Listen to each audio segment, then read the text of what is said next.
Dans ce cours, on va parler de la mise en place du certificat SSL sur notre hébergement offert à Echo de Switch. On y va.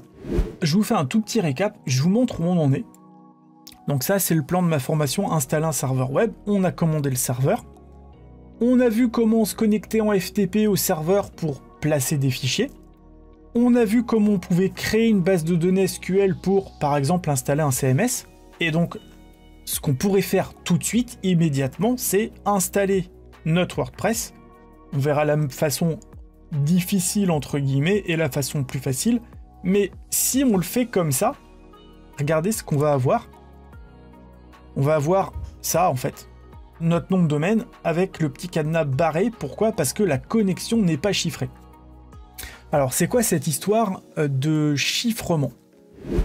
Quand votre navigateur va se connecter à un site internet, quand il arrive sur la machine qui héberge le site, le serveur qui contient le site regarde d'abord si ça arrive sur le port 80 ou sur le port 443.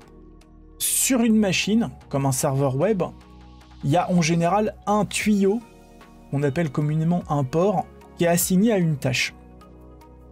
Et donc, pour ce qui est d'échanger des pages web entre un client, un navigateur et un serveur, traditionnellement, ce qu'on utilise, c'est le port 80 pour les échanges classiques, ou le port 443 quand c'est des échanges qui doivent être chiffrés. Alors, chiffré, ça veut dire quoi? Ça veut dire que si le navigateur m'envoie un fichier, s'il l'envoie sur le port 80, ça va transiter en clair. C'est-à-dire que s'il y a un pirate qui se met entre le serveur et le navigateur, il va voir le fichier passer. Il va pouvoir lire le fichier.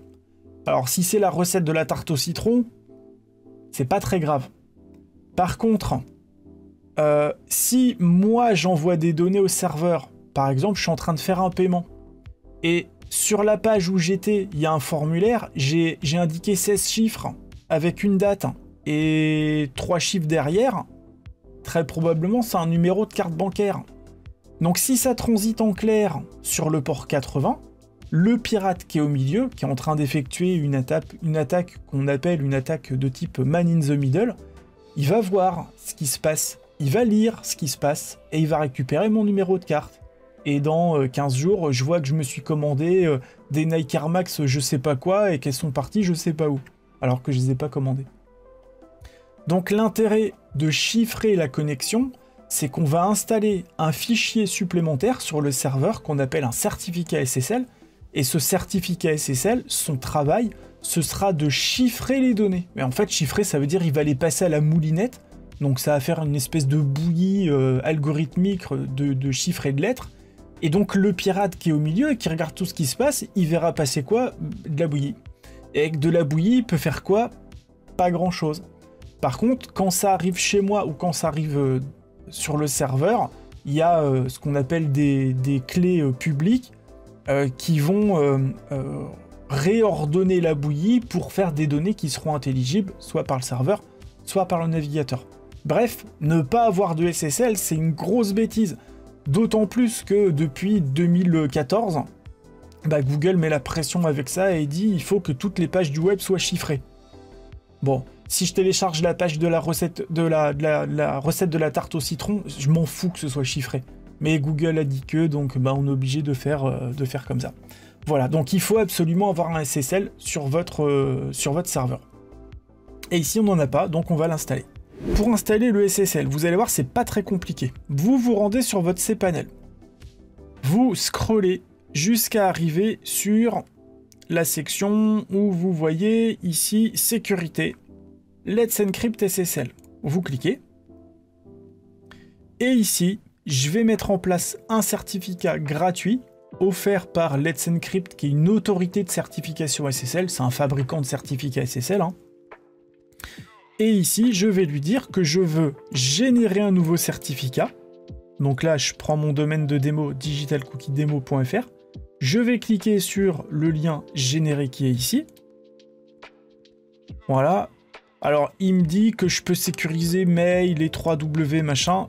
Je vais pas mettre de site sur www.digitalcookiedemo.fr. Moi, mon site, je veux qu'il soit sur digitalcookiedemo.fr sans le 3W. Donc, je vais pas cocher les autres cases. Voilà, je vais conserver uniquement la première. Voilà, et méthode de validation, vous laissez HTTP 01, ça va marcher comme ça, il n'y a pas de problème. Et vous cliquez sur le bouton générer. Donc là, on attend pas longtemps, hein, ça mouline pendant 20 secondes. Et quand il a fini de mouliner, il me dit le certificat SSL est à présent installé sur le domaine digitalcookiedemo.fr, blablabla. Et il me dit que Apache redémarre en arrière-plan, je vous embête pas avec les trucs techniques, c'est fait, ça marche. Donc maintenant, si je me rends sur digitalcookiedemo.fr avec https://, j'ai pu le petit cadenas barré, et si je survole le petit cadenas, ça me dit vérifier par Let's Encrypt. Je peux aller un petit peu plus loin, cliquer, connexion sécurisée, plus d'informations, afficher le certificat, et là je vais voir que le certificat a été émis par Let's Encrypt, qui est une autorité de certification SSL, pour le nom de domaine digitalcookiedemo.fr, et que le certificat il expire le 7 septembre 2022. C'est des certificats qui sont valables 3 mois. Heureusement, ça se renouvelle automatiquement. Donc voilà, là j'ai mon SSL qui est en place et je suis content. Voilà, et donc maintenant, je vais pouvoir installer mon WordPress, puisque si je l'installe sur HTTP, il faudrait que je passe sur HTTPS après. Et du coup, j'aurais du boulot en plus à faire sur mon site, donc ça m'intéresse pas. J'installe le SSL d'abord, et ensuite je peux installer mon CMS. Et donc voilà pour celle-là.